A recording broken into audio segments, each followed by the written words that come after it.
Usually, people would think that one of the most important experiences of their lives would be buying their first house. That certainly was not the case for me. I was 20 and I had just gotten into local college. I bought a new house with my scholarship money from high school, and I thought I was set for life. My house had everything I wanted: a swimming pool in the backyard, a nice field in the back, and a good view of my street. Surprisingly, it was very cheap compared to how great I thought it was, but I shook that off.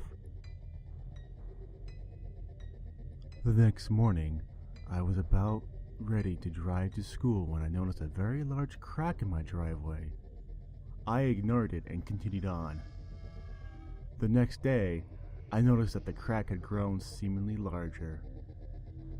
I must be going crazy, I concluded, and proceeded to walk to my car. Once again, it was a normal day in my life. However, when I get to my car the next day, I noticed that the crack seemed to have grown 2 inches wider. This sort of disturbed me with the rapid widening of the crack, but out of curiosity, I decided to look deep into it. When I looked into the crack, I saw a small red light shining from the ground, which was even more disturbing to me. I tried to ignore that too and go back to school. When I came home, I took another look at the crack.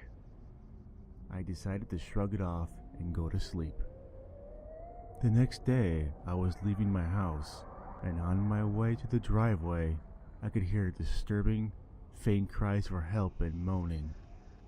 I looked back into the crack and, without having to look very deep inside like before, I saw the red shining light. In an attempt to shake off my fear, I went to school.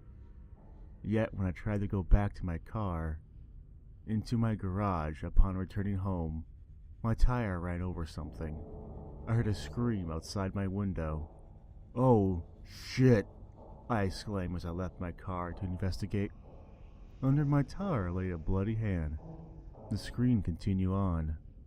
I looked back into the crack. I could make out pairs of eyeballs. Dozens of them. I must have been living right above hell.